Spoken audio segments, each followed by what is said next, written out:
name. Here with Doug. He's going to be talking to Chad about, everything kayak bass fishing, answering all your questions, and we're going to get into it. So without further ado.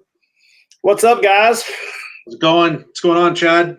How's things treating you in Tennessee? Pretty good. It snowed about a year ago in April in Tennessee. So if the world wasn't already upside down, backwards, sideways, and we were going through some crazy times, it was snowing with the sun shining in Tennessee in April. So who knows right now? Yeah, we've had some rocky weather up here. We had some snow the other day, but then it's 70 degrees one day and 30 the next. So Erie, you know what I mean? Yeah, that like in right. You don't have too many salt trucks down there, do you? Ever. Right before we went live. Definitely not in April. It started to snow. So, yeah, and just a crazy time, man. My grandpa passed away last weekend, and it also just kind of shows you how crazy the things are that we're going through that you take for granted. Like taking for granted that if you lose a loved one, you can go home. I'm from Louisiana originally, and the state was on its major uptake, and so there was like a national, shelter in place kind of a thing. But more importantly, like the state of Louisiana was on lockdown. There was no visitation, there was no funeral home to go to, none of that. So, we're rescheduling kind of a celebration of life for later in the summer. And he had donated his body to science. I was really proud of the fact that he was going to be donated to LSU. And he would joke all the time, like, if I don't donate this body to science, how are they going to ever figure out how to get this close to perfection again? He was joking about that. And I got to say that, he was my connection to fishing. My wife got me this made. The first is our anniversary, ironically enough. And so she got me this picture made. It's a picture I took from the back of the boat, and he's crappie fishing. You guys call it crappie up there, but if you think of the word happy, Happy, you don't say hoppy, right? You say crappie. So anyway, so that was my view of him forever, and he's the reason that I fish. And I'm kind of getting to the point now where, it's been almost a little over a week to where now I'm kind of celebrating the memory instead of just grieving the loss kind of a thing. But that was my view of him, man. He would stick me at the back of the boat, and there's those grandpas and those dads that really encourage their kids by like letting them beat them, and that wasn't my grandpa. You wanted to beat him, you had to beat him. Like if you want to catch more fish than them, he was cutting quarter. And so for most of my life, I would fish behind him, and he would hook the fish. And then by the time I got to the treetop, he's at the front of the boat and I'm at the back of the boat. By the time I got to the treetop, all the fish were gone. And then if you ever hung up because you were trying to get in there to get that one last fish and you broke off, then he'd swing the boat around, stick you out in the middle of the bayou, and then you couldn't even reach the trees until he had caught 20 or 30 more. But it just kind of reminded me, and it kind of made me come back to thinking about like why I got started fishing. And what we originally got started fishing for was sustenance, and I saw this Facebook fight that was raging over a guy that posted a picture of taking home a few bass. And, I get it. Catch photo release is the big thing. It's been the big thing, and keeping bass is taboo. But yet nobody frets when you post up a picture of slab crappie laying on a dock. I'd rather see a picture of 12-inch bass than a picture of 16-inch crappie all day long. Like let them big crappie go, eat the, middle-sized ones. But it just kind of reminded me like, man, we all are in this sport together, and I get it that people are stir crazy, but stop bashing people for what they do in fishing and stop this divisiveness. Like, everybody wants to identify as something. And I think that we should identify as fishermen first and then the subset second. But too many times we're a fly fisherman, or we're a kayak fisherman, or we're a crappie fisherman, or we're an ice fisherman, or whatever the category is. I think we should flip it. I should say I'm a fisherman kayak and a fisherman fly and a fisherman, or an angler first. We're all anglers or fishermen first. And so if I can throw a little public service announcement out there, like stop taking shots at each other. If we're fishermen, we're all in it together. There's plenty of people out there trying to tear us down and take our rights. Let's not give them the ammo. Let's not help them. Let's uplift each other, and let's celebrate each other's differences, and then let other people fight over, silliness, right? Absolutely. Absolutely. No, and we're in a unique position too, Chad, with the number of categories that we're in, and how different anglers,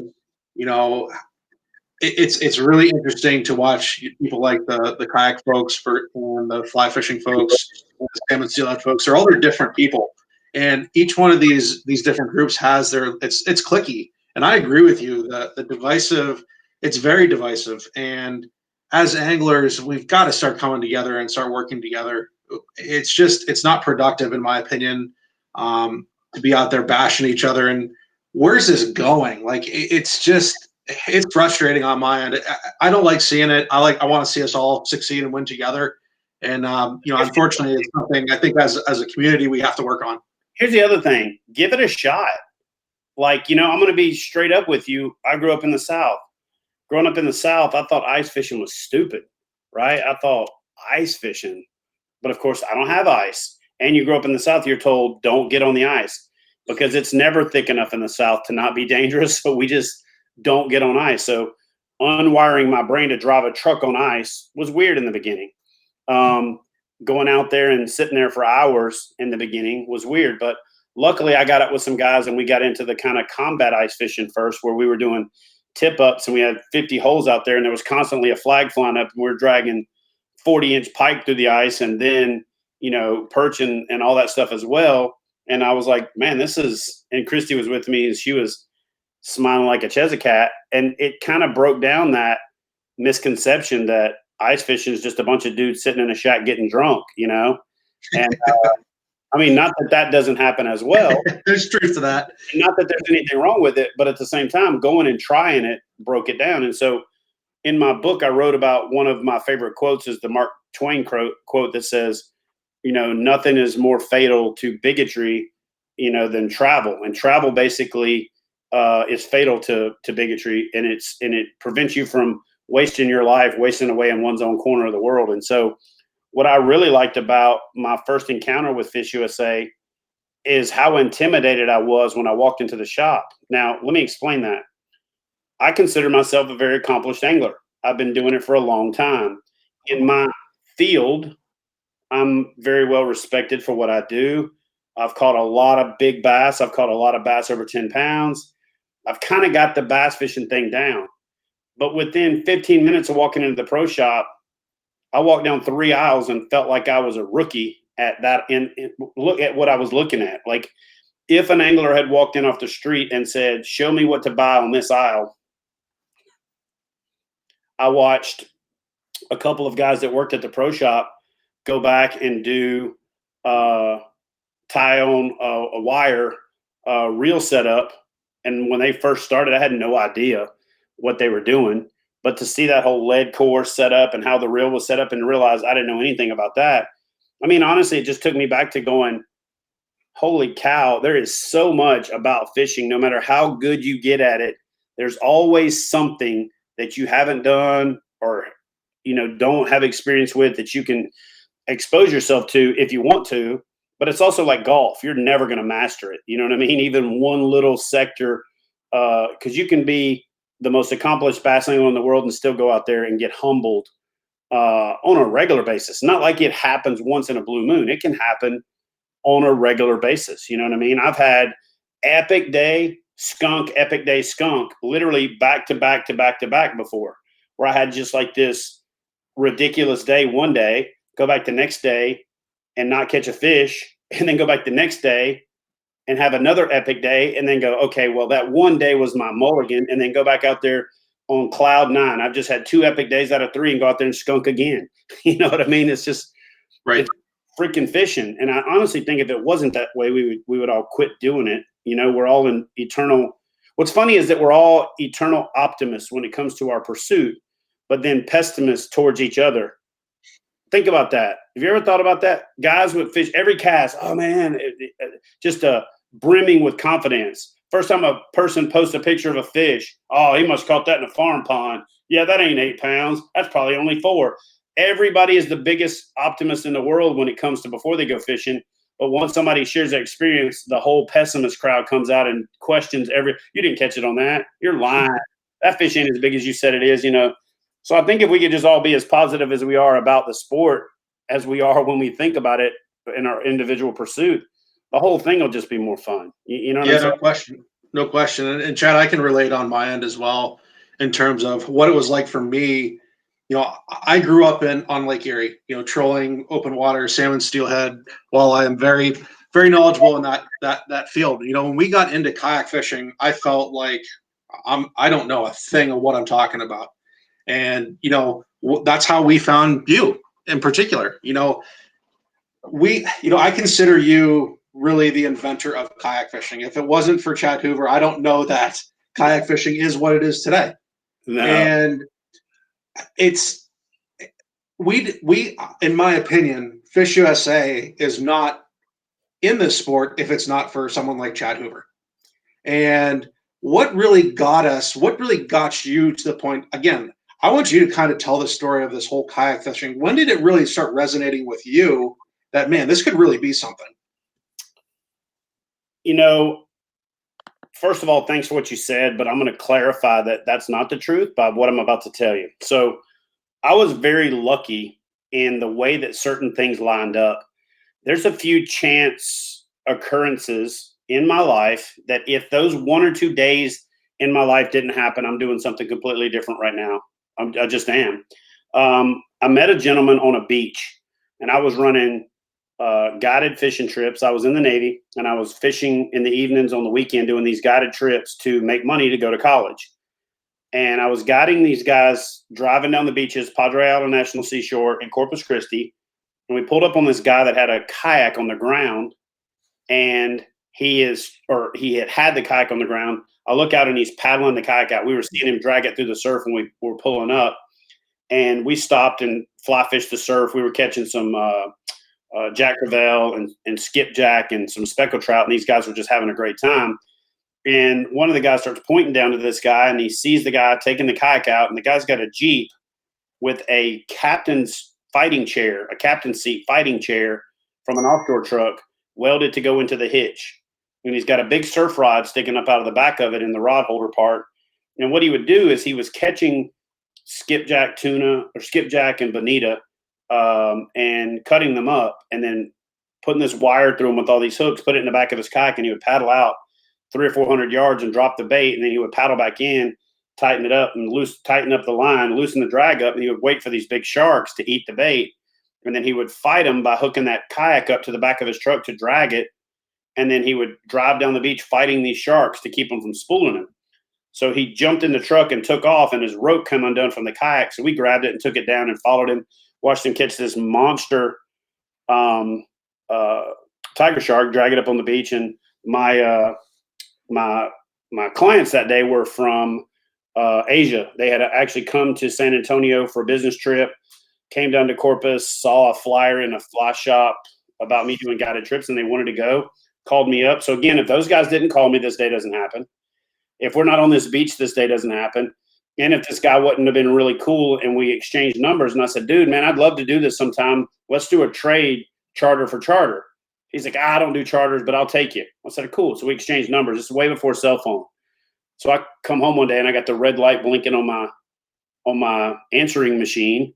And back then nobody called me. So I'll check my voicemail, and the guy says, hey, this is Pete. I met you on the beach. It's been a couple of weeks. Sorry, I've been kind of crazy.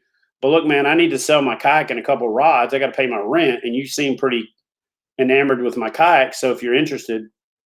So I call the guy up, and he goes, I'll say the kayak and the paddle and the PFD and a rod for $100. I said, dude, I ain't got but $100. He said, cool. Grab something. I'll give you my address. And I was like, no. I don't have $100 to give you. Like, I only have $100 to my name. Right. And he's like, no, dude, listen, trust me. It's worth it. You could probably sell the reel for more than that. All right. I'm intrigued. I figured, what the heck? Back then I'm single. I don't have any kids. I can starve for a week if I need to. So I drive over there to see what he's got to say. Had every intention of not being walking away with it because I didn't have the money. But I stopped at the ATM, and you know how an ATM won't give you anything less than a 20 derivative, especially back in the day. So I had like $97 in the bank, so it would only give me 80, right? It wouldn't give me like, so I get the $80 out, and I go to this guy's house, and to make a long story, relatively short, he gives me the kayak and a paddle and a PFD and says, when you give me the other 20, I'll give you the rod. It's like a pin, 60-aught reel. It's like, it's a $400 setup with the rod. So I get the $20 on payday and I go back over there. Sure enough, he gives me the rod, and I go out and just start fishing out of this kayak. And I started doing really well in taking clients fishing. And this is a happy accident. This is another one of those things that really made the light bulb go off. I take these clients fishing, and I had gotten off work late, so I didn't have a chance to go home and take the kayak out of the boat. So what my plan was is to take the kayak, throw it in the back of my truck, take these clients out. So I get there, and they had brought an extra person. So I'm like, hey guys, my boat is not going to comfortably fish 4 people. So 3 of them and me, and I had a 2-person limit on my charters. And they were like, oh man, he's just a kid, no big deal, blah, blah, blah. And I was like, it's just tough in a boat with 4 people trying to fish on top of each other, even if I stay on the polling platform and stay out of the way.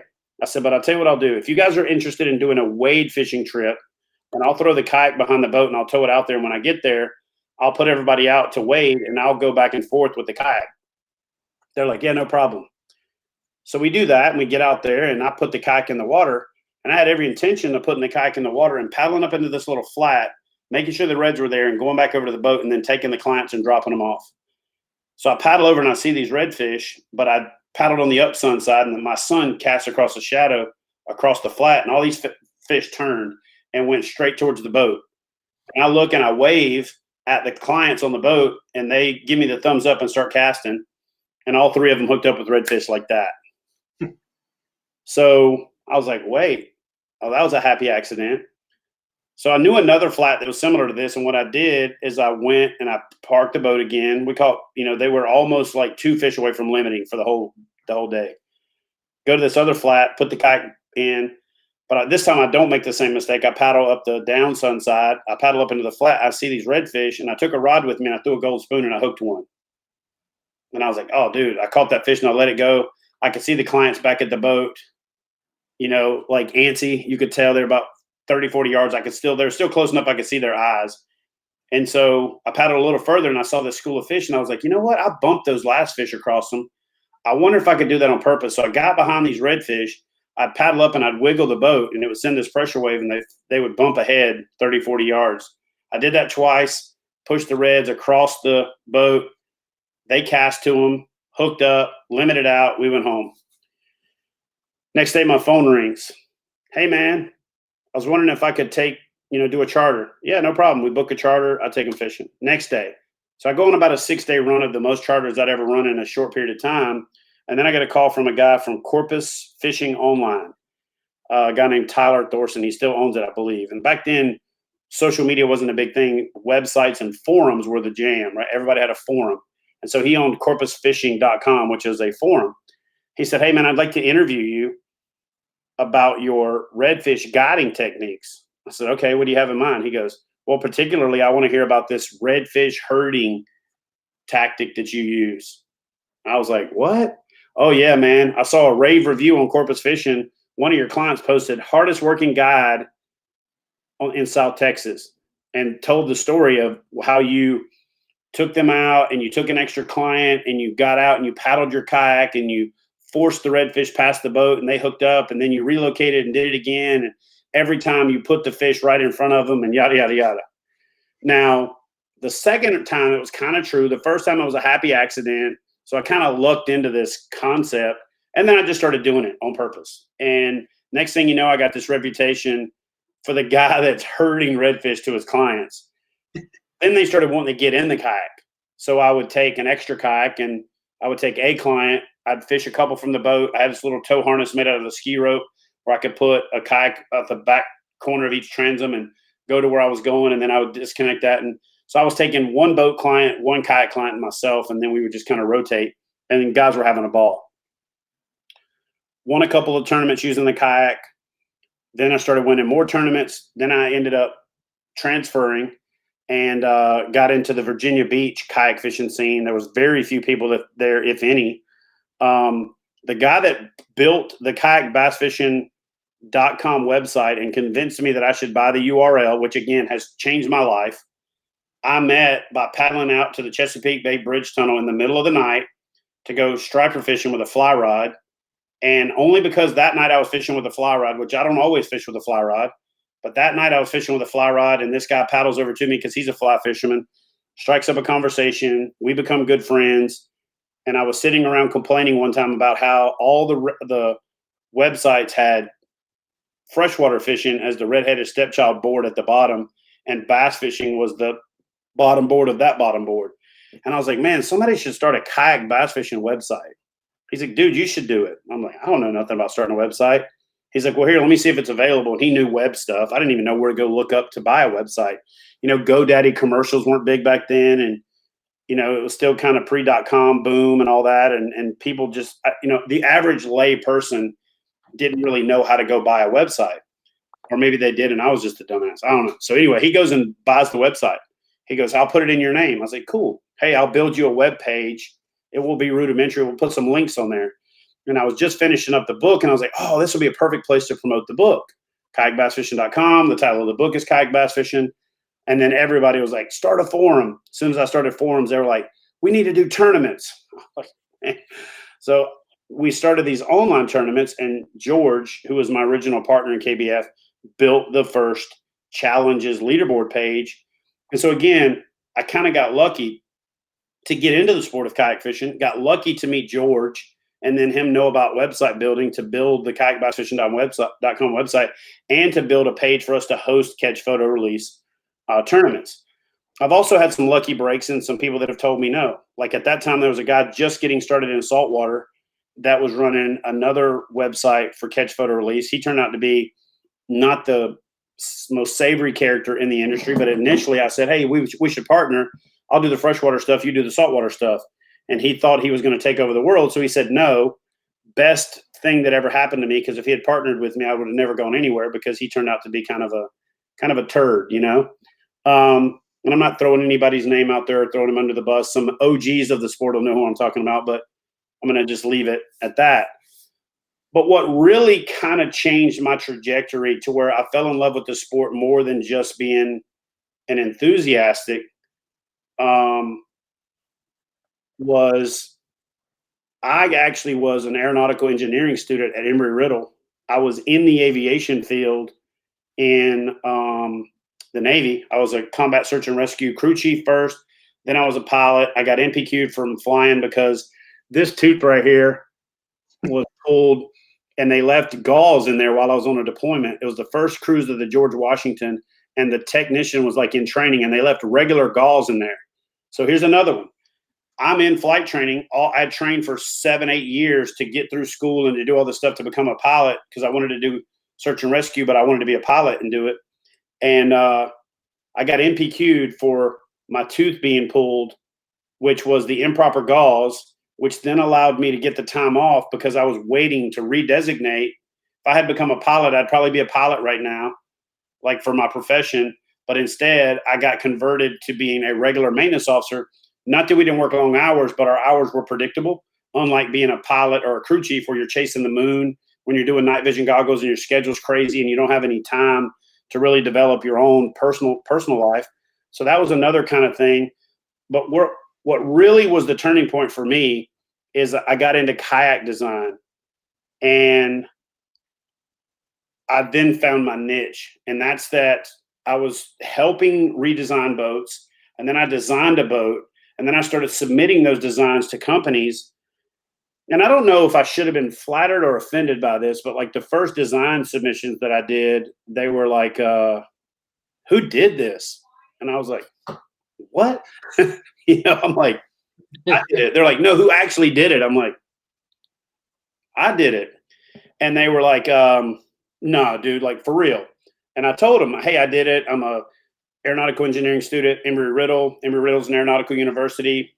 Pre 9/11, nobody knew what Embry-Riddle was. After 9/11, everybody knew because that's where the terrorists went to get their flight training to learn how to fly to fly the airplane. So then all of a sudden everybody knew who it was. But I decided to take a class as an elective, yet another one of those dominoes that fell in the right direction, on cockpit designs and ergonomics. And in doing that, I started learning about, the physiology of the human body, seat to butt heights, heel to butt heights, butt to crown heights, and all of these different anthropic things that literally became the foundation for what I started doing, which is to get the game of kayak fishing to change. Rails on kayaks was not my idea, in that it was some light bulb. It was basically just taking aviation technology, because everything in a kayak, in an airplane, has to adjust. Otherwise, you'd have a $50 million airplane that only people from 5'9" to 5'11" could fly. So everything has to adjust. The pedals have to adjust. The yoke has to adjust. The stick has to adjust. The seat has to go forward and aft and up and down. And so, a lot like a car, but even more so. So I started bringing some of those ideas to kayak fishing. Now, where I can say that my family comes into play is everybody in my family is hard-headed, and nobody takes no for an answer. So that kind of vein in me was what allowed me to butt heads with the people that I first started working with. Because I'll be honest with you, everybody in the paddle sports industry in the beginning said no to everything. No to tracks on kayaks. No to an adjustable seat. No to everything, And it was just a matter of being so hard-headed that I could already see it, and then I had the ability to convey those ideas because I could draw and because I was a design guy, that we were able to get a couple of wins. And then once you get a couple of wins, then you're then able to take it to the next level, because you can actually what? I literally am in the middle of a live, so give me just a second. Somebody just came to buy something from us that we were, because we're trying to survive, so we're selling everything that's non-essential on Virage Sale and Facebook Market and all this other stuff. But we got teenage boys here; they'll handle it. So I was able to get a couple of wins, and then yet again, there's another one of those things that I'm going to tell you is one of those chance meetings that, just like the guy on the beach, and just like the booked trip, and just like having the aeronautical engineering background and meeting up with the people that ultimately listened to me enough to hear out a couple of my crazy ideas at Confluence Water Sports, I'm then on deployment, and I get an email, and I happen to be sitting at my desk, and this email popped up, and I was like, Luther ciphers. And I'll be straight with you. I thought somebody was joking, because they took like Lucifer and spread it apart and made it into a name. Because if you took out the LU if you took out the LU of Luther and you put the ciphers, it looks like Lucifer. So, kind of like those anagrams you read and you can see all the words with the letters being all jumbled up. I was like, real funny. Hey, whoever this is, if you're serious, give me your number and I'll give you a call as soon as I can. And he responded, and I was like, okay, so this is a real dude. And I was the president of Tidewater Kayak Anglers Association at the time, and I was one of the founders of that club, and we grew to be one of the biggest early on big clubs in the game. And we were hosting an annual charity tournament that still goes to this day, that back then was one of the top tournaments in kayak fishing. And a lot of people know that I own the tournament series, but a lot of people don't realize how crazy I was about competing. I used to compete very heavily on the saltwater side and did quite well. Won, a number of events and did well in that series. I won the Angler of the Year for the saltwater series on the East Coast a couple times. And, it wasn't as competitive as it is now, trust me. But meeting Luther was yet another one of those powder keg moments in what's gotten me to where I'm at, because, I've always told people the way that you're successful is find somebody that makes you tired and try to outwork them. Well, I didn't really know anybody like that before Luther. Even in the military, most of the people that I worked with, I felt like I worked harder. I was up sooner, went harder, and went to bed later. And that's kind of how I've tried to live my whole life. And, growing up a poor boy from the trailer park and being white trash your whole life, you're kind of told you're going to be a piece of crap your whole life. So I think subconsciously I've been outrunning that, But literally meeting Luther I found the person that makes me tired just looking at him, right? That guy grinds. And to a certain extent, I think for about the first 5 years he was in the industry, and then about the first 5 years that we were really together, there was almost this like he pushed me harder and I pushed him harder. And it really benefited the sport in some pretty significant ways. We came up with the concept of, and I say we because they were willing to invest in the idea at Confluence to put tracks on kayaks even before there was even any accessories there. And 3.5, almost 4 years later, they still haven't really come up with a good set of accessories. And I'm able to partner up with Luther and go down and pitch to them building a set of accessories. And ironically enough, they turned it down. They said, nah, we're going to do something different. And then Yak Attack was truly born. Before that, Yak Attack was a be safe, be seen Visicarbon Pro light. That was it. It was a light. And it became a rigging company after that because we started solving every problem with Yak Attack. And I would call Luther at 2 o'clock in the morning. He'd call me at 2 o'clock in the morning. Dude, I got an idea, you know? And honestly, probably the first 8 or 10 Yak Attack products out of the game was a heavy collaboration between he and I. He designed most of them. I named most of them, right? He would come up with the idea and I would refine it.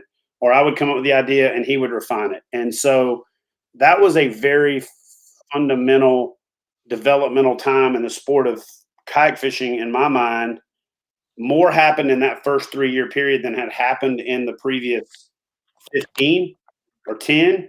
And then more had happened. And then it just kind of created this powder keg moment that created, you know, it created competition, and that competition led to innovation, and that innovation led to collaboration. And some of that collaboration led to even internal competition happen that led to breakups of those partnerships and even better competition. And people don't hear me say this enough. I try to say it every chance I get. I'm an angler first, right? And so I have sponsorship relationships and I have all that. But to me, competition is what makes innovation take place, and innovation and competition together keep prices in check and they keep features moving forward. And without that, we all lose as anglers. So to me, I love competition because when competition takes place and innovation takes place, we as the consumers win. Because, you know, I've heard people say this, kayak fishing's gotten too expensive. Okay, there are some kayaks that have gotten too expensive for certain budgets. But when I started kayak fishing, the first fishing kayaks, the ones that were just a wreck kayak that they put the word angler on, were $750 to $1,000, $799 to like $999. Within the first 3 years, they crossed that $1,000 threshold and went straight to $1,200, and then went on up to $1,800 to $2,000. So very early on, it went from very few selection up to that $1,400, $1,500 phase, and then it's crept up into several $1,000s now. But back then, there was less than 3 models of kayaks that were sub $1,000 for kayak fishing. Right now, just the other day, I checked, and there's like 17 models of fishing kayaks that are under $1,000. That's 23 years later. There's now more kayaks for fishing under $1,000 than there were back then. And most of those kayaks are more advanced than those kayaks were back then because they have what are considered the old features, right, that the other kayaks have evolved past in your price point entry-level kayaks. The Jackson Bite, the New Canoe Flint, and the RS-117 from Bonafide, for example. That RS-117 is more advanced than the first 15 years I fished out of a fishing kayak, you know what I mean, in a entry-level boat. So that's kind of the story, man, of like how I got started, how it evolved. I got lucky in 4 or 5 major meetings, and then same thing with Confluence going through some turmoil with leadership changes and all that kind of stuff. And then being, you know, best friends with Luther, and then him getting frustrated with the kayak companies knocking off his product line and threatening Yak Attack to get to the point where he decided, and for his family also, to launch a kayak company and to be able to be part of that. I'm talking about like part of pre-chicken or egg. Like we drew the chicken, we drew the egg, we drew how the chicken was going to lay the egg, where it was. I mean, to see that whole thing from the ground up was an experience that I can't say that I could I couldn't imagine being where I'm at now without having had the opportunity to go through that, because it's changed my perspective on everything related to design and what's important, who's important, how's important. There's certain positions, even in the kayak manufacturing process, that I kind of took for granted, to be honest with you. You know, a lot of people don't realize this, but there's a huge difference between designing a kayak and designing a kayak that can actually be made, right? And to see that transition from it being designed in theory and in SolidWorks as an image or a sketch, and then turned around and happen to be put into a mold that can actually be molded, and the plastic can be extracted from the mold and the features be added. That whole process was, you know, I was in aviation. It felt like I was part of Skunk Works in the aviation industry, you know, from World War II. Like, it felt like I was part of something like that. And no matter whatever happens from here on out, I'll forever be grateful for being part of that, you know? So that's kind of my story, you know? And then I got enough notoriety or recognition or whatever the hell you want to call it, to where I got great relationships with great companies, and they listen. And it allows me to be the voice of us. You know, I don't say we and them. And even when I'm behind doors talking to the biggest executive from the biggest company, when I say we to them, I'm talking about me and the anglers. When I say we to them, and that's how I feel. And I feel like if I ever lose sight of that, it's time for me to do something different. Yeah, that's a great point, Chad. And I can it's very interesting to me, just this whole kayak fishing community, because I've been exposed to a lot of different categories in the fishing industry, and there is, in my opinion, no one nearly as close together as the folks in the kayak fishing space. And I saw it firsthand at the 2019 National Championship. It was my first kayak fishing tournament that I've ever been to. That was it. And to watch that display, guys, hey, they broke this rod. Hey, here, take 2 rods. That you don't see that everywhere, and it's really unique to see, and it's just an awesome feeling. And can you speak a little bit more about that, the community of what really bonds? What is your opinion there? What really bonds these anglers together in a different way? You know, it's one of those deals where it's like family. And even though we fight, let somebody pick on one of us and then everybody else rallies, or let one of us have a crisis. And I've seen it a number of times, but one that really sticks out in my mind, and this is why I will always have a really good place in my heart for these guys, whether we ever have a sponsorship relationship or we don't.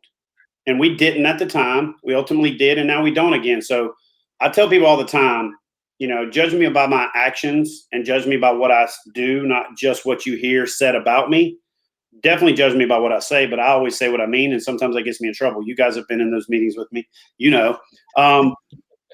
But with Jackson Kayak and the way that they responded to the deal with a guy named Ken Wood, flipped his boat. He got some line tangled around his drive and literally almost died from not having the right end exposure gear. And another gentleman paddled over and pretty much saved his life if he hadn't have been there, and then turned and paddled the kayak to the bank. And when he paddled the kayak to the bank and ran up the hill, it was a kayak angler who had rented that house for the week for the national championship. So it was just crazy how much this community comes together and how much of a footprint that national championship was. And had it not been for that big footprint, that person might not have been as willing to assist. But anyway, they helped him out, got him warm, got him taken care of. Everything was good. But the anglers started a post on one of the pages and said, let's get him back on the water. People were donating rods, reels, lures. Gander Mountain called me. How the hell they found out, I don't even know, and said, we'd like to donate. He can drive up to the nearest store in Paducah, and here's a $500 shopping spree. But Jackson Kayak got him a new kayak, got him everything that he needed, and the anglers basically just circled around him and gave him everything that he needed to get back on the water. And it was just a really crazy, cool experience.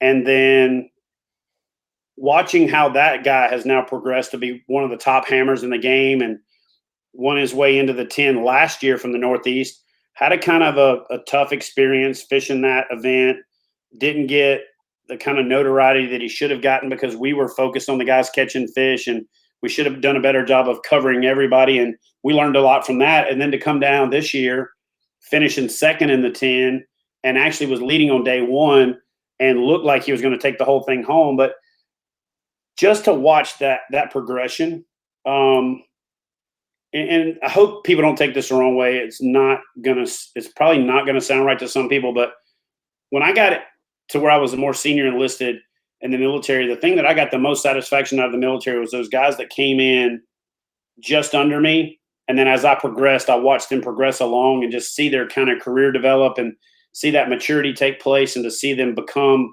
men in a lot of cases, and to see them to become professionals in a lot of cases, and then ultimately to become leaders. I'm very proud of the fact that with KBF, I've been able to help develop a platform where you get to watch that happen to some of these guys in the industry that are the names that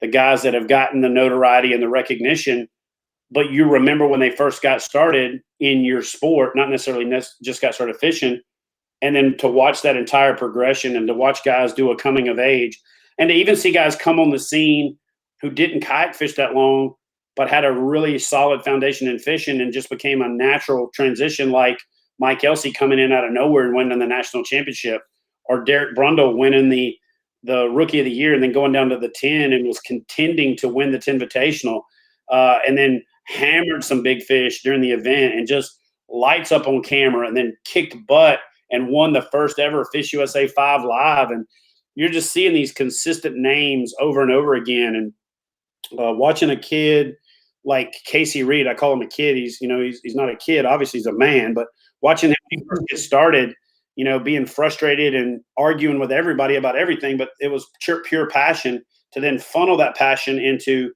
being a competitor and going out there and starting to dominate, and ultimately making it into the 10, winning some events along the way. In fact, we handed him the trophy right there in the FishUSA parking lot for winning the Northeast Regional Final last year. So that part to me is what's been so exciting. One of the things that I'm about to start doing though is I'm going to start working on kind of doing a throwback to some of the original people that got this started, the whole OGs of kayak fishing, because there's a whole history of this sport that people don't know about. There's people that have been doing it for 10 years that people think of as founders and the OGs of kayak fishing, and there's people that were doing it longer than that before those guys got started, and not taking anything away from them, but there's some people that deserve the respect. And I've got like a litany of notes here on my desk of things like that I'm working on while I'm in quarantine. I don't know if you guys can see that. And one of them is to do a series for the Kayak Bass Fishing blog, talking about some of the storytelling of some of these early, pioneers that maybe have even moved on to kayak to something different, and a few that have passed away. There's a guy named John Shine that was one of the most influential guys in the development of the sport. He took online retailing to the next level, which showed me what could be done with online retailing for kayak fishing with a company called Kayak Fishing Stuff. Ultimately separated from his partner, left a gap open for me to move in with Hook One when I owned Hook One. But he was a pioneer in online retail and was a pioneer pushing the envelope, and was the hard-headed angler that was going to the heads of these companies and telling them what their boats needed to be to serve our needs. And it took some guys like that, Jim Salmons, and I'm going to forget some guys. There's, guys out there like Corey Ruth and people that Dean Thomas from down in Texas, that the vast majority of kayak anglers these days don't even know who they are the reason that we are where we are. Scott Knoll's another guy that a lot of people don't know, that wrote the Ultimate Guide to Kayak Fishing. And in the second edition of that book, I was invited to write a chapter, which is what led to me writing the book Kayak Bass Fishing, which was kind of the springboard for getting this to where it's at. So I'm going to start telling some of those stories, because I think there's stories worth telling, and I think there's a history of this thing that some people need to know. Yeah. And the last thing that we need is the world thinking Ken Wood, right, is the foundation of this sport. I'm just messing with you.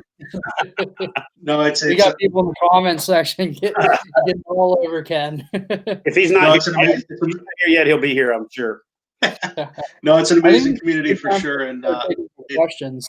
Yeah, no. So, Will, I know there's some really good questions in the comment section. Can we take a look what we got? Yeah, definitely. Gonna scroll through here, find the first one.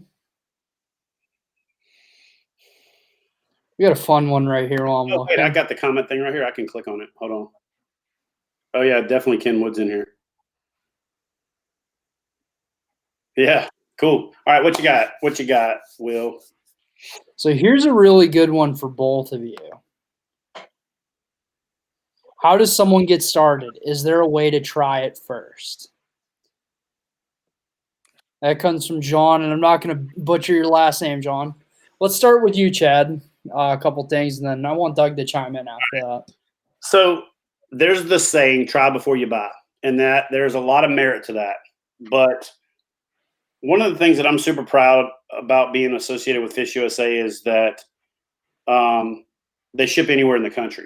And even though the kayak fishing community has gotten really big and there's a lot of great retailers out there, there's still a lot of underutilized and underserviced or underprovided for and underserviced areas. And it takes a retailer like FishUSA to kind of fill that niche and to be able to provide that service to the folks that can't drive 6, 8, 9 hours to go to a kayak shop. Here's my advice on getting started. Join a Facebook group. If you're a KBF member, go to the members only page and post up and say, I live here and I would like to try this kayak. And by and large, there's going to be somebody that will probably oblige you. Social media is a great way to demo and to meet people. And kayak anglers are super accommodating when it comes to that. If you make it to where it's convenient for them and they're not going out of their way, hey man, when's the next time you're going fishing? Or when's the next time you're coming back? I'd love to meet you, paddle your kayak for a few minutes, and then I'll help you load your gear and, let me buy you dinner. I don't know. But to me, that's the way to do it, is because you're getting two things out of that. You're getting a non-biased, non-salesman pitch on why they like that boat. You're getting to see how they rig it. You're getting to paddle it or pedal it in real world conditions, meaning it's got gear on it, it's got rods on it, it's got all those things. And you're getting to pick that person's brain, which is why I'm saying buy them dinner, because, you're going to take up 30, 45 minutes, an hour of their time, even if you don't mean to, because that's just how we are as kayak fishermen. We're a bunch of talkers, especially when you get us around the tailgate of a truck. But offer a guy or gal an opportunity to help them load their gear and buy them dinner, and then maybe go to a tournament. A tournament is a great place to meet a bunch of people, even if you don't compete, with a bunch of different kayaks, walk around and do what I call tailgate checks. Just walk around and look at the way people have got their boats rigged, do trailer checks and look at how they've got them set up on trailers. A lot of times the weigh-ins or the after event ceremonies or whatever are at boat ramps. And a lot of guys just pull their kayaks right up there. And if you're, enterprising enough, you can just walk over and ask them, hey man, let me, do you mind if I try your boat? We're going to build in, and we had it built into the national championship this year, a demo where unfortunately we've had to move venues because of the time of the year. So we won't be able to pull that off this year, but in years moving forward, we're going to work our butts off to make a demo part of it. When I say demo on site, we are still going to have the demo at the national championship, but it's going to be at the Lake Gunnersville State Park. So you got to drive down the hill, and it's about a half-mile drive. But when we were at the rec center, you could have walked out the back and literally got in any boat you wanted to get into. But look for demo days on your local shop's website. Post up about it on social media and ask. Look for places where other people are doing demos. Search demo day under events on Facebook, and you can find a lot of clubs. There's a couple of clubs out of Illinois that do demo days. I've seen the Indiana guys do it before. I know the Texas guys do it. I've seen it a couple times in South Carolina. Join your local tournament fishing group, because you're going to naturally have those anglers in there that are super serious about it. But then in those social groups, there's also going to be folks in there that are just enthusiasts, and just reach out to them and see if you can set up a way to try their boat out before you decide to buy that boat. Try it before you buy it is the way to go, though, for sure. Do you have anything to add on that, Doug? No, I totally agree with Chad. FishUSA, we have our own demo program. You can absolutely stop in. Once this COVID-19 thing lifts back off, we'll be able to get back on the water. Zach can take you out. But I totally agree with Chad. And at the end of the day, people, I think there's that reservation of, am I going to like this or not? You don't have to go out and buy the most expensive kayak to get started. Just try it. For me personally, I have not been a kayak fisherman my entire life. I'm going to enter this space and get my first kayak as soon as this thing lifts. I am not a professional. I am a novice when it comes to kayak fishing. I will be leaning on people like Chad asking questions. I don't know. I don't have all the answers. So as Chad mentioned, get out there, just do it. I mean, it's part of just jumping off the bridge a little bit and getting in the water. And but you don't have to have the most expensive kayak, that's for sure. I've demoed a number of boats myself. There's a lot of really good boats out there. But just I think once you join the community, you're not going to want to go back. And I've certainly felt that. Again, I've fished all over the country. I've been to a lot of places, but there's something about this kayak fishing thing that really hits home with me. Everything else is fishing in black and white, and kayak fishing is like IMAX 3D, like vivid color, man. I'm telling you. What else you got? You want me to grab one of these? Brandon Berryhill said, can't afford electronics with all the bells and whistles. Is it worth the money for the $100 unit just to get water temp and depth, or should I just wait and buy a better unit? This is not what the electronics companies are going to want me to say, but I think that those units under $400 are no better than the one that's the cheapest one that you can get. So if you're going to spend your money on a unit, I would buy the $99 Lowrance entry one, or the Garmin Striker, or whatever Hummingbird's, bottom of the barrel is, for just to tell you how deep it is, right? And then jump to that $650 to $750 range. Most of that stuff in the middle, with the exception of some of the stuff that's normally in that $600 range, that drops down into that range when there's big sales and when the manufacturers give folks like FishUSA end of year rebates and things along those lines. But trying to get the little screen that's got 3 features in it, to me, is a waste of money. If you're trying to buy the 4-inch DSI side scan and standard transducer, you're not going to see any of that, right? So save up and get like a Hook series or a TI, or just get that entry level $99 unit to get depth. And here's something that I'll tell you that I'm actually doing straight up. I've got a Lowrance Live system, and I'm using the TI. Actually, I'm going to show you this, so it's just not me talking out my butt. I've got a Lowrance Live right here in my office, and I put this on my boat. See, there's the Live. I put this on my boat, and I started to rig it up, and then I got busy and I got slammed, and then I fished out of somebody else's boat with the Live. I've got a TI on my boat, and I get almost as much out of that TI as I do out of my Live, with the exception of the structure scan and some of the other stuff. So what I started doing is, and I'm doing a video on this too under the FishUSA phases of fishing, because one of the phases of fishing is what I call geeking out on gear, to where you get too big too fast. I'm actually going to probably go the route of taking my TI, because I really love that system for your standard sonar and your chirp, but I like structure scan. Well, I bought one of the little $499 systems when FishUSA first got their electronics program set up, to test it out, because people kept asking me, was this unit worth it? And I hate telling people something that I don't know. So what I did is I rigged it up on one side of the boat, and I had my TI on the other side of the boat, and I had every intention of doing the same thing with the Live and the TI. So I took this Hook 2 5, and it's got a structure scan in it. And I thought, there's no way this structure scan is going to be worth the crap.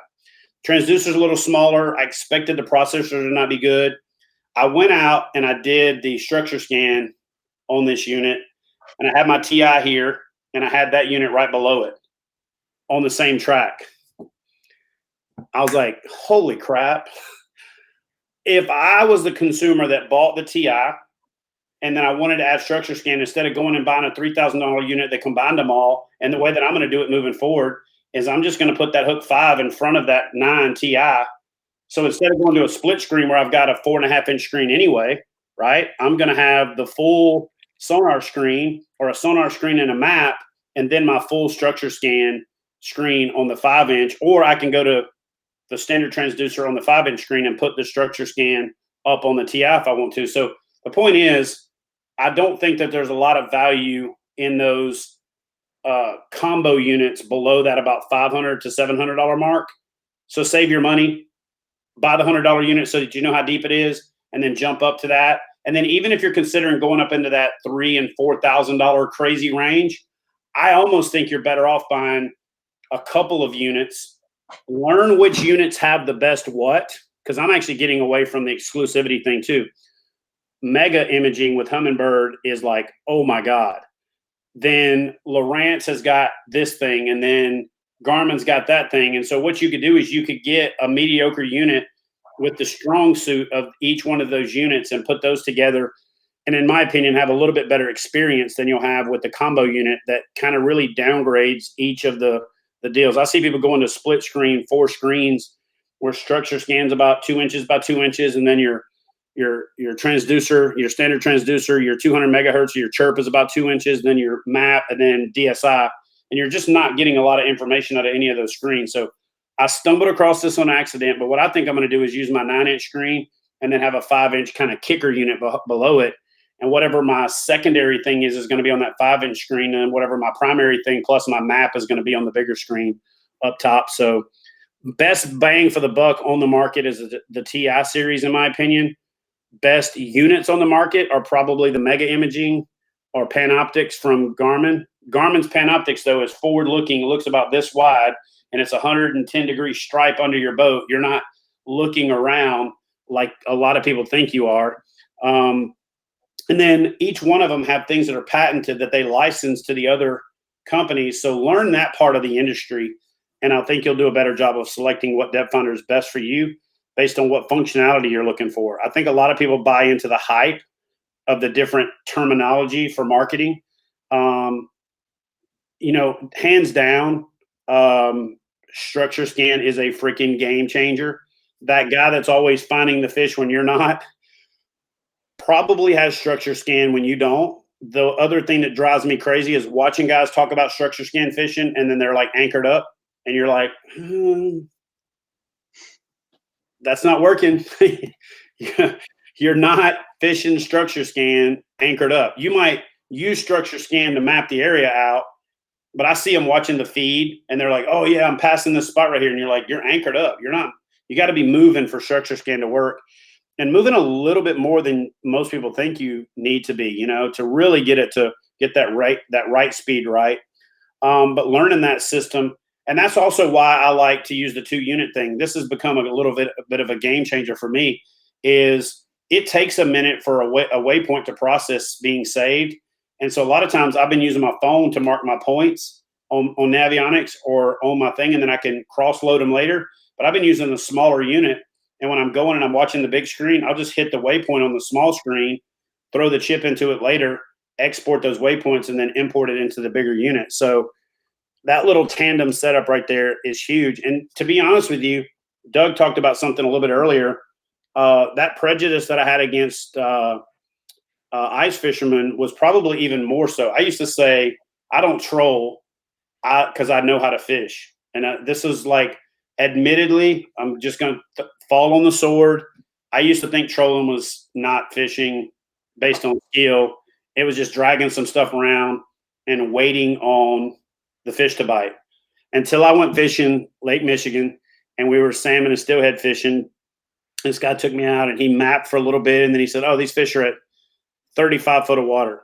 And he dialed the depth down to 30, or they were at 38, and he dialed it to 35, and we trolled over them. And they didn't bite. And then he said, oh, well, they're right here. And he showed me on the graph, and we did a big figure 8. And he's like, all right, we're coming back by.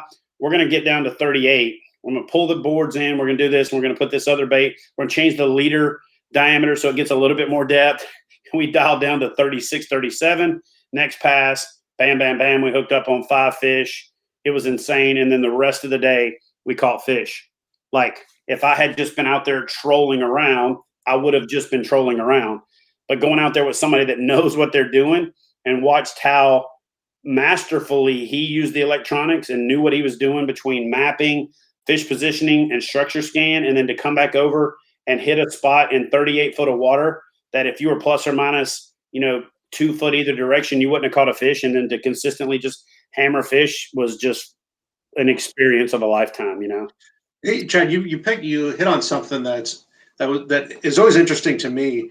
Do you think doing different types of fishing outside of your core area makes you a better fisherman for your core area? So like going out and doing fly fishing or going out and trolling makes you a better bass angler? What's funny is I should have known that sooner. I did figure it out even.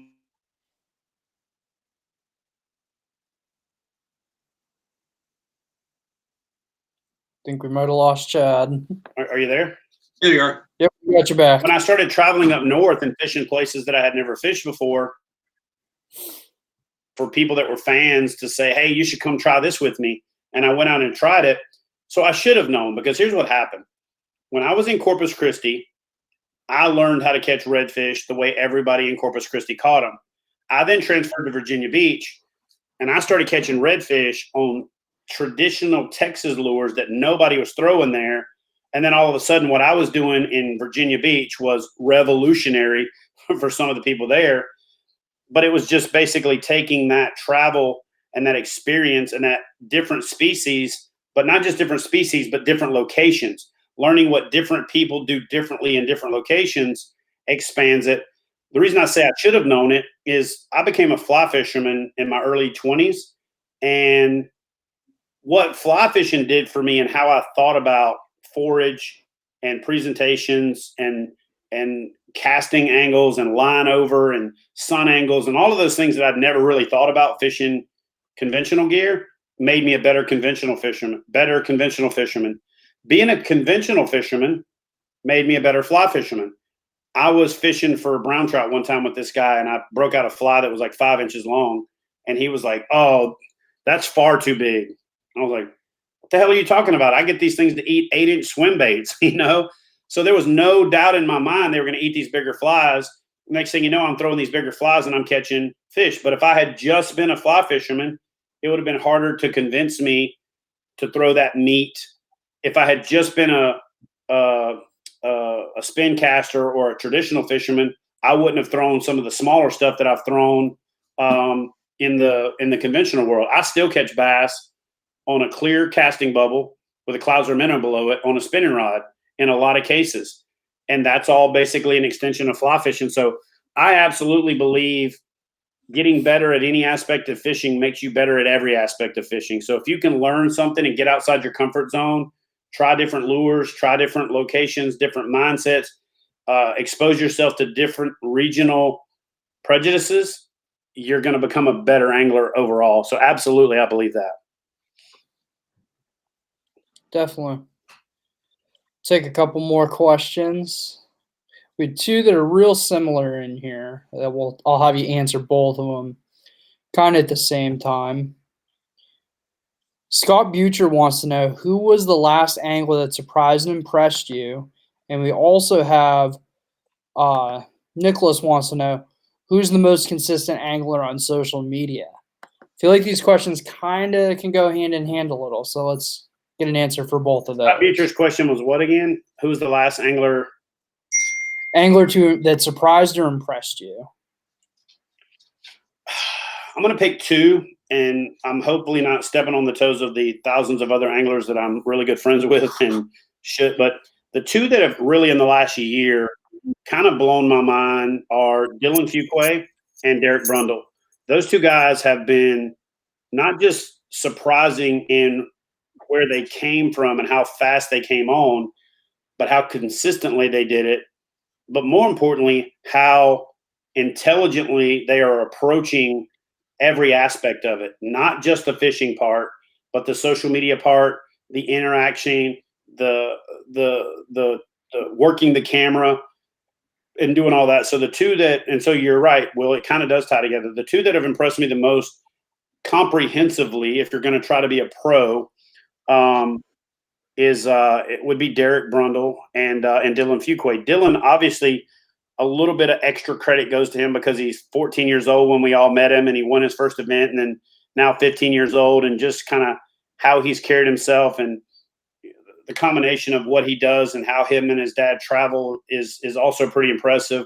The fact that he manages being homeschooled and, you know, doing all that is outstanding, but also having some success at the age that he did and not letting it go to his head and staying humble and staying focused and not resting on his laurels and going up and trying to win another event and then fishing very well in the 10 or the Trail Series Championship, making it into the 10. And then Derek Brundle, just overall, as far as how excited that guy looks every time he's in the boat, how his demeanor and personality is. In one of my videos, he shared some footage with me where he fell out of the kayak or he dropped his kayak, or his phone out of the kayak, and he didn't fall out, dropped his phone out of the kayak and then stripped down when it was like 50-degree water and dove down to get this camera or get his phone to save it, and then got dressed and kept on fishing. But you can see it when he comes up out of the water with the video. Like, dude's like full grin, face full of teeth, smiling, happy, excited, a positive person, and never gets in his own head. You know, Dylan's young, so I've literally watched him get in his own head a few times, but I also see him get out of his own head on his own, which is impressive for a guy that young. So the two probably that are kind of interchangeably for me right now that have been super impressive would be Dylan Fuquay and Derek Brundle for sure. And that'd be who you like on social media too, right? Oh man, on social media, different one. As a whole, probably the most consistent guy out there, in my opinion, if you're looking for someone to emulate who's done a really good job of establishing a personal brand, of representing his sponsors, of storytelling, of answering questions and bringing infotainment. It's informative and it's entertaining. It's educational and it's entertaining. Is Greg Blanchard. Greg Blanchard, in my opinion, has come on stronger without coming on strong, and has had more success in a finite period of time in the realm of social media than anybody I've ever seen. You know, Robert Field did a really good job of it for, several years and still does a really good job. But the growth in the period of time that he's done it without really getting on the coattails of any other big influencers or doing any gimmicks or, going fishing with a fishing rod while lighting his hair on fire to see if he can do a backflip while wearing a chicken suit. Just consistent doing fishing information would definitely be Greg Blanchard. So if you guys are looking for someone to emulate and how they conduct themselves as a professional and how they put out consistent content on social media to grow that part of being a professional, then go follow Greg Blanchard. Yeah, Greg's great. Greg's part of our team, and he just, the content he puts out there is awesome. You get to see everything. If he has a good day fishing, you get to follow him for it. If he has a bad day, he shows it to you. You get to learn with the guy. It's pretty cool. And that's what I love about, my relationship with FishUSA. When I joined the team, one of the first things that Doug and Jeff said to me was like, what's the next thing that we need to do? I said, you need a few more kayak anglers on the team. And I gave them 3 people that I recommended out of the gate, and Greg Blanchard was one of those first 3. And to FishUSA's testimonial to FishUSA and a testimonial to Greg is it was slow walked. It wasn't like hey, tomorrow, here's an offer, here's a deal, and we're going to start. Both sides wanted to make sure it was a good fit. Greg was actually paddling a native kayak, and FishUSA was supporting and promoting Greg at a time before FishUSA even carried native kayaks or even had any intention of carrying native kayaks. And to me, that speaks volumes about the integrity of FishUSA putting fishing first and not necessarily just everything being about a sale, because at that time, it made way more sense to be focused on folks that were in the boats that you were selling or that FishUSA was selling So to me, that's a huge deal, right? And it meant a lot to me that they put enough faith in me for the recommendations, and it meant a lot to me that Greg took the time to vet the situation, and the program was put together, and then the folks, get behind what they're doing. The same thing was done with Cody Milton, and so yeah, Greg Blanchard. If you guys want somebody to emulate, emulate Greg Blanchard. And if you need to pick up some fishing lures, go to FishUSA. I mean, right? That's what we're here for. And if you want to try some proven ones, check out Greg's content, and he'll definitely show you some of the work. And you know what's crazy for me about FishUSA is obviously I've got the best deal in the world being affiliated with FishUSA, but even sometimes, and my wife loses her mind on me for this because, you guys give me a great deal on the pro purchase thing. Sometimes, like, I'm even too anxious or impatient to wait till the next day. So I'll sit on the computer in the middle of the night and I'll type up my order, and just how easy it is to find everything I need, and then how quickly it ships. And so I learned this lesson a long time ago. If I say I'm going to run to this store, I'm going to run to that store.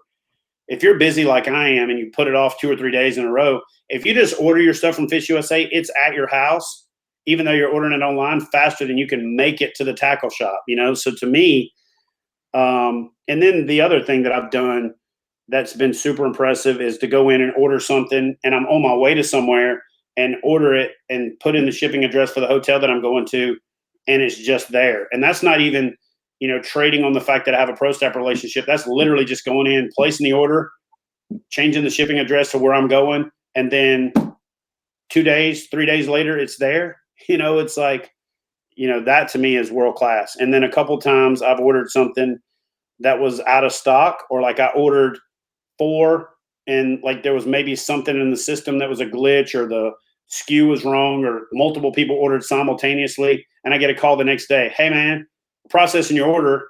You ordered 4 whatever, and we got 3 of them. So we're going to go ahead and ship you your order. Do you want me to refund you that one, or do you want us to hold on to that piece of the unfulfilled order and partially ship that later? I'm like, that's who the heck does that, and it's, and a couple of times I've talked to a customer service representative, didn't know who I was. So that's nothing against them, but it's like, it's a testament to, it's not some kind of customer service just because that, I'm on the pro staff, or I'm, marketing FishUSA or any of that. It's just the way it's done, Right. We like to treat all our customers the same. And calling somebody that can give you advice and know what they're talking about, like, that's not anywhere else in the industry right now. I almost want to do prank calls to some of the big tackle liquidators out there and like ask them the most basic question, and just see what the answers are. But instead of doing that, what I'm going to do is I'm going to go online in the next week, and I'm going to do 3 different shopping carts where I try to say, if I had $65 to spend, because the free shipping threshold at FishUSA is $60, what would I get? I'm going to do a spring order. I'm going to do a kayak fishing accessory order. And then I'm going to do a feedback from you guys order. Like, what do you want to try to see if I can figure out I can buy for $65 or less? And then we're going to play that game. So I got something up my sleeve for that one. I always make Will nervous when I say I'm going to go all. I got something up my sleeve for that one. Well, I've learned it's always good. It pays off in the end. Yeah. So far, you haven't let me down. So Chad, what I'd like to at least wrap up with is kind of where are we going? Where are we going from here in terms of tournament fishing? And what's the next? Where do you see, as you're a visionary in the sport, where do you see this sport going to? There's been a lot of changes over the last year. A lot of different tournaments have come to the scene. Where do you think that this is going long term? Well, I'm going to catch some flack for this, but again, I've caught flack my whole career. When we started Catch Photo Release, we did it with digital or disposable cameras. So when Catch Photo Release first started, it was you showed up to the tournament check-in or the captain's meeting the night before, and they gave you a digital or a disposable camera. You went out and fished all day. You took pictures of your fish, and then you turned your camera in. The tournament directors, of which I was one for a while with this organization, would drive it to the 1 hour photo, which, by the way, 1 hour photo is not actually 1 hour. It's 1 hour ish. Sometimes it'd be 2.5, 3 hours. Then you drive back to the tournament with these photos and sit down with 5 or 6 judges and sort through them and write out your tournament list. And so the evolution of what we did with Catch Photo Release in the beginning with our leaderboard on KBF, and then to what Tourney X has done to take it to the next level, to what there's new tournament management apps coming into the game every day, Bassmaster getting involved. So to answer your question, here's where I think we're going. Catch Photo Release has been revolutionary in changing the way we can compete and how we compete. But there has been an upswell over the last 7 to 8 years of an inherent distrust creeping into our sport. And one of the things that I've had to do along the way is to be the police. Sometimes makes me not the most popular guy in the sport. And I get it, it's tough to be the mayor and the sheriff, it's tough to be the good cop and the bad cop. And, but what we've tried to do with KBF is make our rules comprehensive enough that we protect the integrity of Catch Photo Release. And with some recent occurrences and some not too distant transgressions, that aren't recent, but they're not in, they're in the last 3 or 4 years, there's been some inherent distrust creep into our sport. And so for us to protect the integrity of it, you've got to be thinking, what's next? Not just changing the rules for what exists to keep people from doing what they've done to cheat, but to satisfy the angst that's out there for the person that doesn't trust it because they don't believe you can keep somebody from cheating. And so one of the things that I've put a lot of time, effort, and energy into progressively over the last 2 years, first in complete anonymity, quietly, not talking about it, and then more recently letting the cat out of the bag a little bit and getting all of the things that I expected. Some admiration, some inspiration, some mire, some disdain, some you'll never be able to, every version of feedback, good, bad, ugly, indifferent, and even some borderline animosity. But here's what I got to say to that. I've been down this road before. I've learned what it's like to not be the popular guy. When you're a pioneer, you're going to get arrows in your back. But Catch Video Release is the next thing. It's the next thing because it gets rid of a lot of the inherent distrust. You have a solid measuring board like the Catch board where there's no issue with flexing or modification or any of that. You take the fish, you grab it, you throw it on the board, you take your camera, you have it switch to video, you show the fish on the board, you hold it down, you pan the video over it, you show the tail, the identifier, you pan back up, you take the fish off the board so you can show that your board's not modified, follow the fish into the water, and ensure a clean release. On average, out of the 100+ people that I've got to test it without any coaching, we're under 14 seconds for a catch, video, and release. I don't like to say this publicly about Catch Photo Release because we are way better than the alternative, but there's a lot of people that'll keep a fish out of the water for a very long time trying to manipulate it and angle the tail and just get that last right thing, take the pictures, sit there holding the fish down, about pushing its eyeballs out of its head while trying to get the right photo, going back, taking it again, putting it in the water, putting it back. I mean, we need to be thinking what's next. Good is the enemy of great. And just because we're better doesn't mean that we're the best. And I think that a lot of times if we fall in love with our ideas, we insulate ourselves from the next idea. So having events that are live and live streamed, having the potential down the road for our bigger money tournaments to have a marshal concept, polygraphs like we've already done, but more importantly, instituting some live video. I think that here's the pathway. First, we're going to do Catch Photo Release with a video verify. The video's back up. Then I think we'll do Catch Photo Release with a video requirement. Then I think we'll do Catch Video Release down the road. I think at some point, Catch Video Release will take over Catch Photo Release. It's a levels the playing field. It gets rid of all the manipulation. It gets rid of some of the questions about board modification. It just is faster. And it's more pleasant to look at, in my opinion, to watch a video than it is to try to scrutinize a flat fish. It's more entertaining for the fans to watch and see, ooh, look at it. And they might catch a glimpse of the lure in the photo and some of that other stuff. So I just think that video is harder to manipulate. and it creates a bigger trust. It improves that trust barrier for some of the folks that are having inherent distrust of catch, photo, release, and it preserves to a certain extent the integrity of the sport. And if nothing else, it's a great backup for when things flare up to say, I don't think that that's right. I think this was wrong or that was wrong. It's real easy to answer the question, hey, was that board modified? Well, you can see him holding it on the board. You see the picture, and then after that, he takes the fish and throws it in the water, and it shows you his board. Real simple solution to that problem. So the thing that I have to do as an entrepreneur is I don't think about the reasons why something can't be done.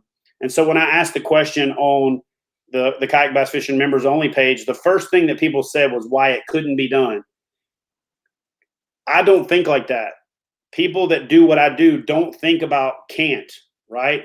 One of my leaders early on in the military, we were trying to do some missions, and he walked into our berthing, and there was 5 or 6 of us in there that did what I did. And he said, any of you guys got a dictionary? We said, yes. He said, give me your dictionary. So went to the locker, got the dictionary, handed it to him. Anybody else got a dictionary? Said, no, sir. So this kid that was like a bookworm had this dictionary. He said, all right, this is now all of y'all's dictionary. This dictionary is community property. He flipped it open, found the contraction can't in the dictionary, took a black marker and lined it out. He said, this word does not exist in your vocabulary anymore. And we were like, roger that, bro. And so I've had that mindset from the beginning of my entrepreneurial endeavors, is that if I think about can't, who's going to think about can? If I buy into the reasons why not, I'm not focused on the reasons why. Everybody has told me you can't make a fishing kayak you can stand up in. You're never going to get the motors to work on kayaks and be accepted. You're never going to pay out $100,000 at a fishing tournament. You're never going to get your fat, ugly ass on TV. You're not going to be, you know what? I've been told can't since I got into this thing. And I got a long track record of proving the can'ts wrong. I love haters, motivates. It just does. And to me, that's the next evolution. To answer your questions, the next evolution is more focused on the live streaming, more focused on things that are going to preserve that integrity. Again, I think it's 3 steps. First, it's catch, photo, release with a video verification. Then I think it's catch, photo, release with a required video for backup. Then I think it's ultimately catch, video, release down the road, where we're not keeping that fish out of the water for 5 minutes trying to manipulate it on the board to get that perfect extra 1/8 or 1/4 of an inch. I just don't think that it's I think that's the future. And everybody that says no, go ahead and type it in the comment section, screenshot it and save it so that you can say that I was wrong when it doesn't happen. But I also want you to be able to reflect back on it when catch video releases the way we do stuff in 5 years, and you go, maybe he was onto something. We're looking forward. Always think about the things that aren't possible yet and be part of making them possible, Yeah, we're looking forward to it. So we'll certainly keep an eye out, and I'm sure you got a lot of stuff up your sleeve here. Yeah, man. With this combination of the Trail Series Championship, National Championship, and Challenge Series Championship into one event, preliminary calculations are with the projected turnout of each one of them, we realistically could have someone go home with over $200,000. Think about that in kayak fishing. We're $100,000 off of the biggest payouts in the big leagues right now, which is $300,000. And, that ain't that much ground to make up. No. It really isn't. We backed off of the $100,000 payout last year, and Mike Elsey took home $73,000 with the bonus bucks opportunity that we had because we wanted to pay the field out better. So what my goal has been since then is to figure out how to pay out the field better, but still get that $100,000+ payout, and we're this close. My other proclamation that I kind of wanted to make, because I love it when I say something like this and people start automatically naysaying, or they screenshot the comments and they start their little pitchforks and what do you call it? Torches and pitchforks, while they take up their pitchforks and when they take up their torches, they generally have those pitchforks leaned up against the side of their house and those torches are sitting in the cradle where it burns. asleep while I'm still working on making everything I said I'm going to do come to fruition. So my goal now is within the next 5 years is to make the 10 truly the 10, where not only can you get into the 10 and you win $10,000 if you win it, but my goal, and this is actually the first place I'm saying it out loud publicly, is in the next 5 years, I want to make it to where you make $10,000 to get in the 10, meaning 5th place through 10th place is $10,000, and 4th is like 12, and 3rd is like 14, and 2nd is like 16, and then 1st is 20, and then just build 1st place up from there, and then build 2nd place, and then build 3rd place. I'd love to get the 10 to where 1st place takes home $50K, down to 5th place or 4th place taking home like $30K, and then it goes $10K flat down to the bottom. I just will. I just want to get it to that point. Got great sponsorship support. Got some great conversations going on at the non-endemic level that is, if it wasn't for this coronavirus, some of this stuff would have already kind of been almost done.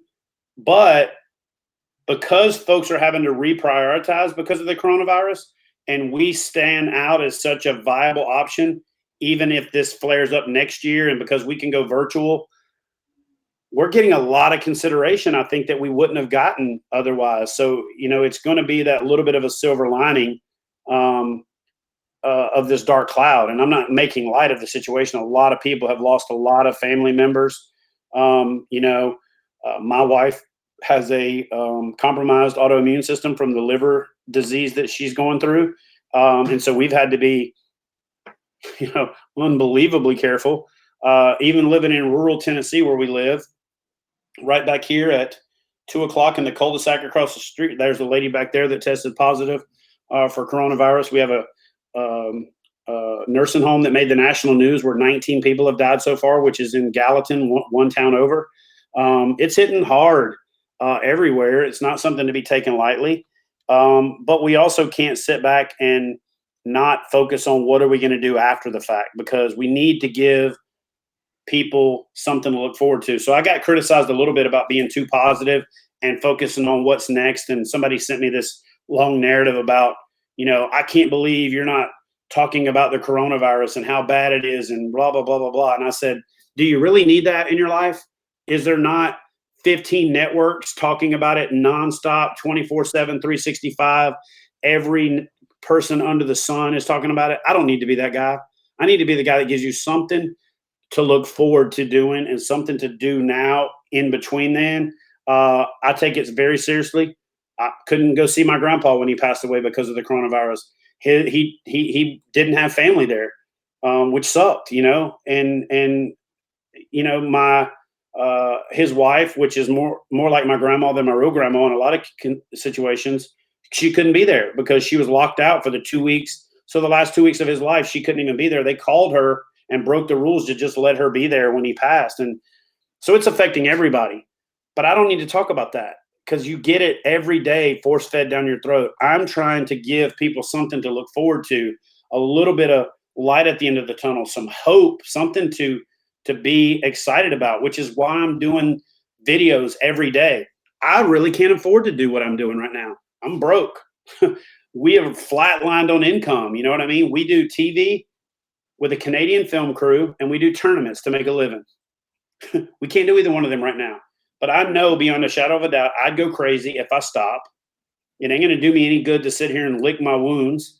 And it's not going to do me any good to be one more person telling everybody how bad things are.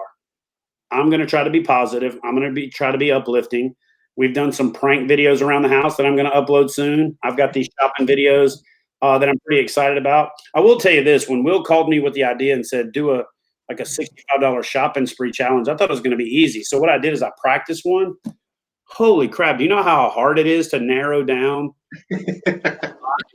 But the point I want to make with that is when people see $60 as the free shipping threshold, it's like they think it's hard to get to. How many times have you gone anywhere to buy fishing stuff and spent less than $60, So it's going to be fun. I could actually spend $60 on 2 brands individually right now for the stuff that I normally stock up for this part of spring.